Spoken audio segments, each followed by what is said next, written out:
Hey everyone, welcome back to Mike's Nerd Cave. Today I got a fun one planned. We're going to be building a PC, and not just any PC, we're going to be seeing exactly what kind of value we can get for around that $600 price point here in late 2020. So essentially, we're going to be building a computer for about $100 less than one RTX 3080 graphics card would cost you, which doesn't matter, you can't get one anyway. But with that said, let's get right into this one. I'm excited to go over the parts, and then we're gonna do an awesome build. So let's do it.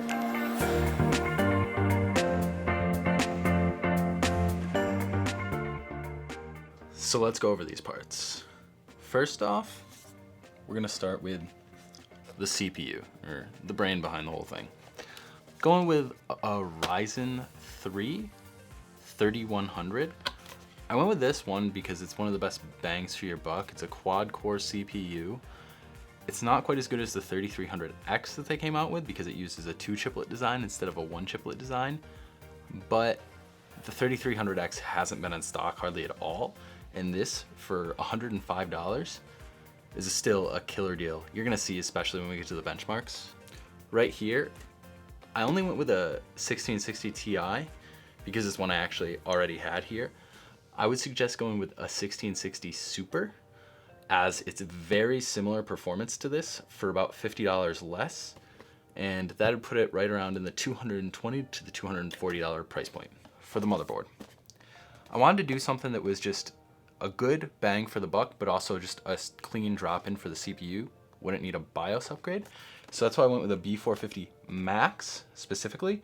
So that Max, in at least for MSI, represents that it has already had the BIOS update to make it AMD Ryzen 3000 ready.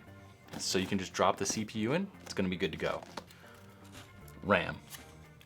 Here I got 16 gigabytes, 3000 megahertz CAS latency of 16. It's from Team Group. I've actually used this exact kit 3 different times now in PC builds, and it's always performed great.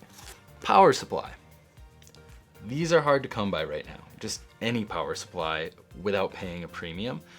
I would say diligent, check Walmart and Best Buy. Those seem to be the 2 places that you can find the best deals, at least around MSRP right now.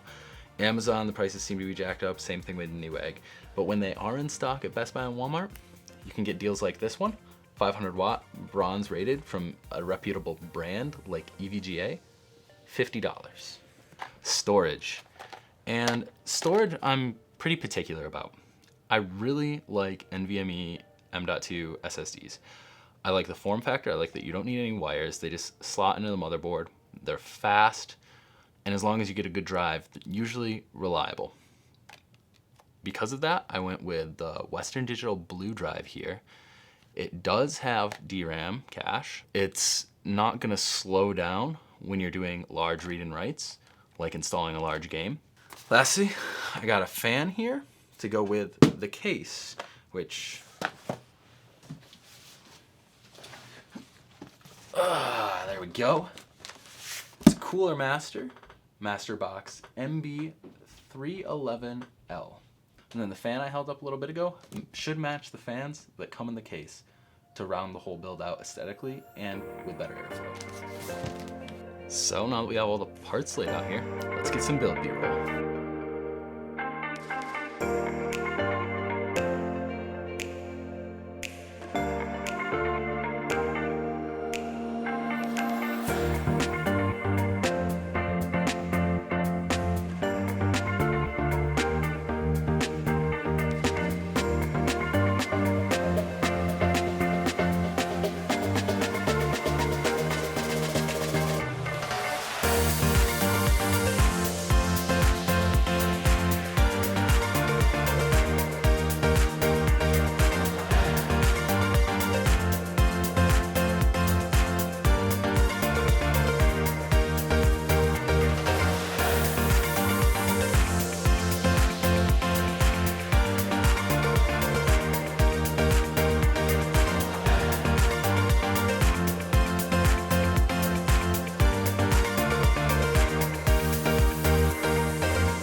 So that was a fun, pretty easy PC build.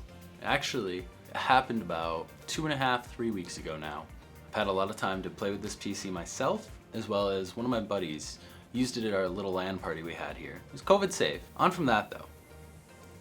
This is a pretty great little PC, but instead of throwing a bunch of numbers at you guys, benchmarks and whatnot, which I'll talk about a little bit, I'd really rather touch on why this is such a great value, especially for holiday 2020. If you're looking to spend $500 to $600, maybe even $700 on a PC, what your options are, why to look at doing something like this, even with AMD and NVIDIA having their new products launching. The CPU is the Ryzen 3 3100, 4-core, 8-thread. It's a nice little CPU, especially for gaming, and it's a great place to start at $100. You can throw it in a B450, B550 board, and get off to the races. One of the other reasons to go with this CPU now, instead of one of the new things on the market. The new stuff coming to market is just the higher tier so far. And it's coming out at a bit of a price premium over previous generations. But AMD has a theme where they tend to bring down the price of their CPUs about 4 to 5 months after launch, once the market is a little more saturated and they want to make it a little bit more appealing to go with a CPU upgrade. So starting here with this 3100, you have a great upgrade path with the B450 or B550 motherboard. If you go with the CPU motherboard combo, if it's the B450 like in here, it's only like $80. And come January, you'll be able to update the BIOS, which will stop it from working with any Zen Plus CPUs, the 2000 series. But it'll allow it to work with any of the new 5000 series CPUs coming out. So if you decide you want to upgrade down the road, you don't need a new motherboard. You just switch out the CPU. You can probably sell this one for like $60 or something. And you're only out $40 overall after a number of months. And you probably saved more than that on the price drop of the new CPU. Let's move on. So we've talked about the CPU and a little bit about the motherboard. The one last thing I want to say about the motherboard is that this one being a B450, it's going to be a little more limiting. If you want to look at B550 boards, you can find some MATX boards similar to this one in that B550 lineup for right around $100 to $150. They're a little more price premium.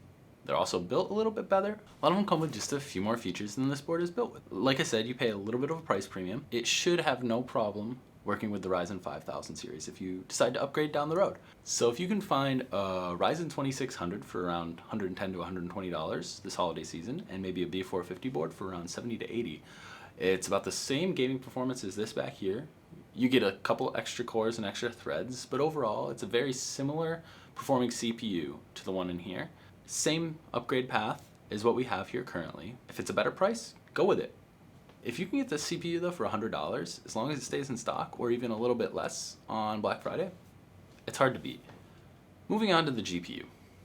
The GPU is a more interesting one because the market at this low end is so jam-packed with choices. Everything from the 1650 up to the 2060. You got the new stuff coming out, which is mostly on the high end, but supposedly there's a 3060 Ti, 3060, and 3050 Ti on the way next month. As well as I don't really know what's happening on the AMD side for the mid to low range, but their high-end stuff also looks great. But that's why I'm telling you to go previous gen, mid to low end. Save a little money, there's gonna be deals on them. Retailers wanna get these off the shelves to make room for their new stuff.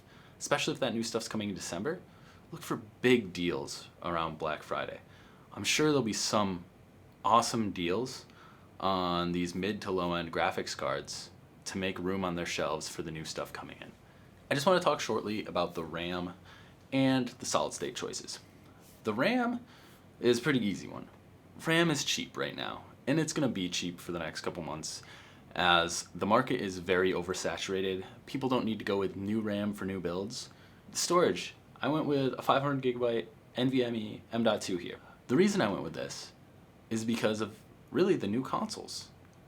Consoles dictate gaming big time.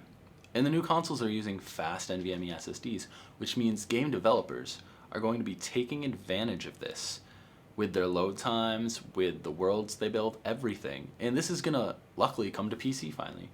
Us on the PC side have had fast storage for a while now. We haven't been able to benefit from it as much because developers have had to account for the slow hard drives in all of the consoles, but not anymore. So I would stay away from hard drives for games unless it's older titles. The power supply and the case are the last two pieces to this puzzle. The case, as I showed you before, it's a nice airflow case. It was about 60 bucks.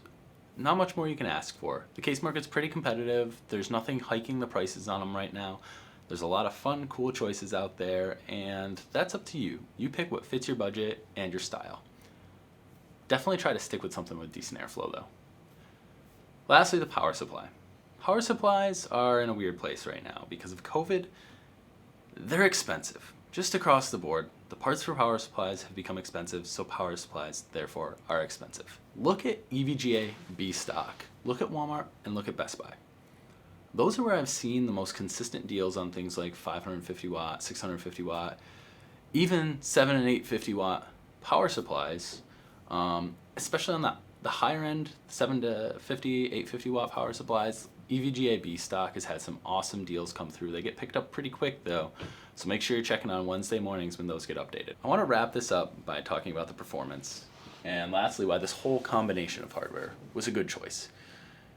If you're trying to get into gaming this holiday season and you want something that's gonna work, you're not gonna have to really tinker with it. These parts have been out for a while. Drivers for these parts have been out for a while. You're not gonna have issues with that early adoption. It's just gonna work. And it plays the games well. For example, while we've been talking here, I just ran Shadow of the Tomb Raider, Ultra 1080p. And actually it's the same as the benchmark from earlier when I did it. Another one with 86 frames per second average. It's like a minimum, even better. Minimum frame rate, 1%, 74 frames. That shows that drivers and optimizations are here.